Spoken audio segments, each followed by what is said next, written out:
Welcome to சாச் multi cuisine. இன்னைக்கு நம்ம பார்க்க போகிறது பவாரியன் க்ரீம் கேக்.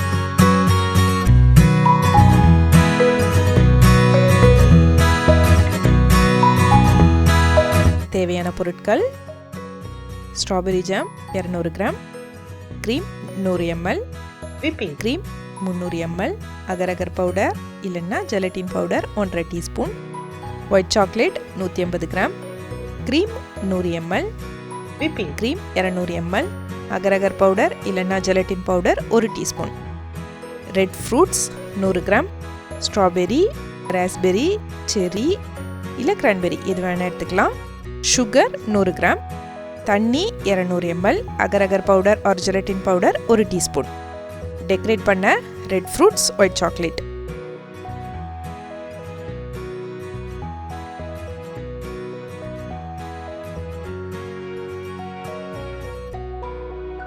இந்த கேக்கை நம்ம பேஸ் கேக் வச்சு தான் செய்ய போகிறோம். ஃபஸ்ட்டு பேஸ் கேக்கோட ஓரத்தை வெட்டிக்கலாம். இந்த ஸ்டெப் ஆப்ஷனல் தான். கேக்கோட லிங்க் டிஸ்கிரிப்ஷனில் கொடுக்குறோம். எப்படி செய்கிறதுன்னு, எந்த மாதிரி பேனில் யூஸ் பண்ணலாம் அப்படிங்கிறதுக்கும் லிங்க் கொடுக்குறோம். சுகர் சிரப்பை கேக்கில் நல்லா தடவிக்கலாம். இந்த ஸ்டெப் முக்கியம். ஏன்னா நம்ம ஃப்ரிட்ஜில் வச்சு தான் இந்த கேக்கை செய்ய போகிறோம். அப்போ தான் ட்ரை ஆகாமல் சாஃப்டாக இருக்கும். ஒரு பேனை ஹீட் பண்ணிக்கலாம். 100 ml க்ரீம் கூட ஸ்ட்ராபெரி ஜாம் சேர்த்துக்கலாம்.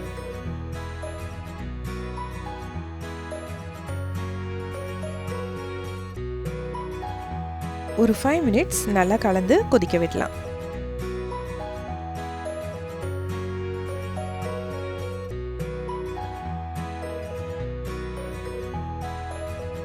அஞ்சு நிமிஷம் ஆயிடுச்சு. இப்போ அகர் அகர் பவுடர் இல்லை ஜெலட்டின் பவுடரை இதில் சேர்த்துக்கலாம். அகர் அகர் பவுடர் கட்டியாகாமல் நல்லா ஒரு 5 மினிட்ஸ் மிக்ஸ் பண்ணிக்கலாம். 5 மினிட்ஸ் ஆயிடுச்சு. இப்போ அடுப்பை சுவிட்ச் ஆஃப் பண்ணிவிட்டு ஒரு பவுலில் எடுத்து வச்சுக்கலாம்.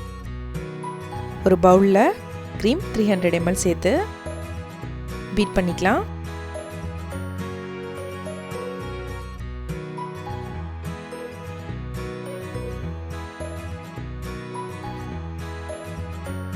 விப்டு க்ரீம் ரெடி ஆயிடுச்சு. எடுத்து வச்சிருக்கிற ஸ்ட்ராபெரி சிரப்பை க்ரீம்லேயே வடிகட்டிக்கலாம். நல்லா மிக்ஸ் பண்ணிக்கலாம்.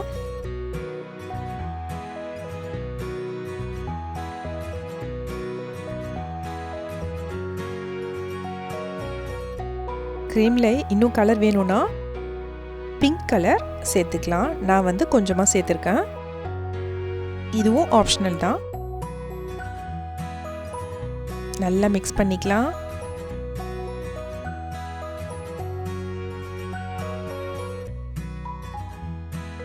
க்ரீம் ரெடி ஆயிடுச்சு. கேக் பேனில் நம்ம செஞ்சு வச்சிருக்கிற இந்த க்ரீமை சேர்த்துடலாம்.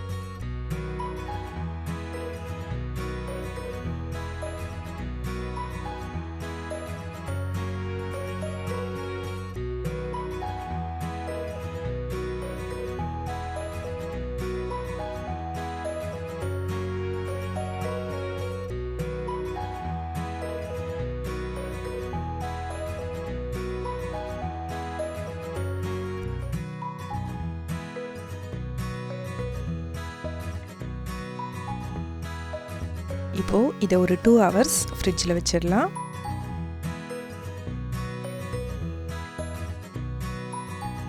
செகண்ட் லேயர் கேக்குக்கு ஒயிட் சாக்லேட் க்ரீம் செய்ய போகிறோம். பேனை ஹீட் பண்ணிக்கலாம். கூடவே 100 ml க்ரீம், ஒயிட் சாக்லேட் சேர்த்து நல்லா ஒரு 5 மினிட்ஸ் கொதிக்க விடலாம்.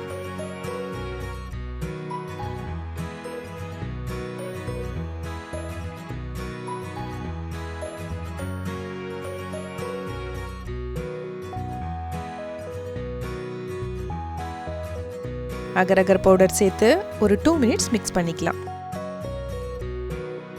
அடுப்பை சுவிட்ச் ஆஃப் பண்ணிவிட்டு ஒரு பவுலில் ட்ரான்ஸ்ஃபர் பண்ணிவிட்டு ஆற விடலாம். மிக்சிங் பவுலில் க்ரீமை சேர்த்து நல்லா பீட் பண்ணிக்கலாம்.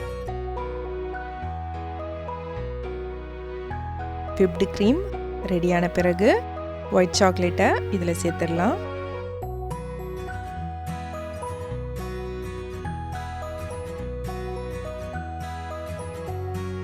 திரும்பவும் பீட் பண்ணிக்கலாம். 2 மணி நேரம் ஆயிடுச்சு. ஸ்ட்ராபெரி க்ரீம் நல்லா செட் ஆயிடுச்சு. ஒயிட் சாக்லேட் க்ரீமை இதில் சேர்த்துடலாம்.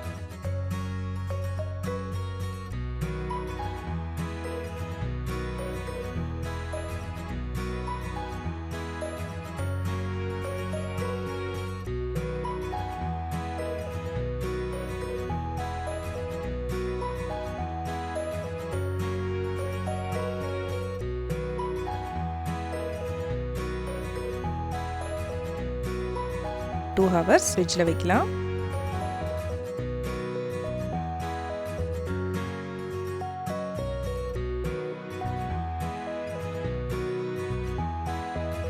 தேர்ட் லேயருக்கு ஒரு ஃப்ரூட் சிரப் செய்ய போகிறோம்.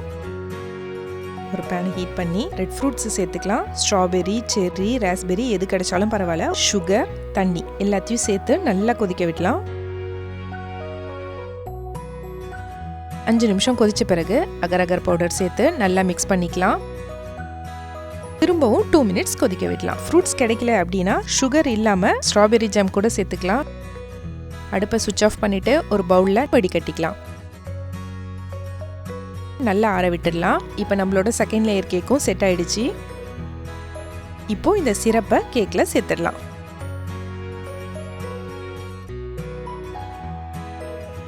திரும்பவும் ஒரு 30 மினிட்ஸ் ஃப்ரிட்ஜில் வைக்கலாம். 30 மினிட்ஸ் ஆயிடுச்சு. இப்போது இந்த கேக் எல்லாம் நல்லா செட் ஆயிடுச்சு. கொஞ்சம் ரெட் ஃப்ரூட்ஸும் ஒயிட் சாக்லேட்டும் கிரேட் பண்ணி டெக்கரேட் பண்ணால் நம்மளோட ரொம்ப டேஸ்டியான க்ரீமான கேக் ரெடி ஆயிடுச்சு.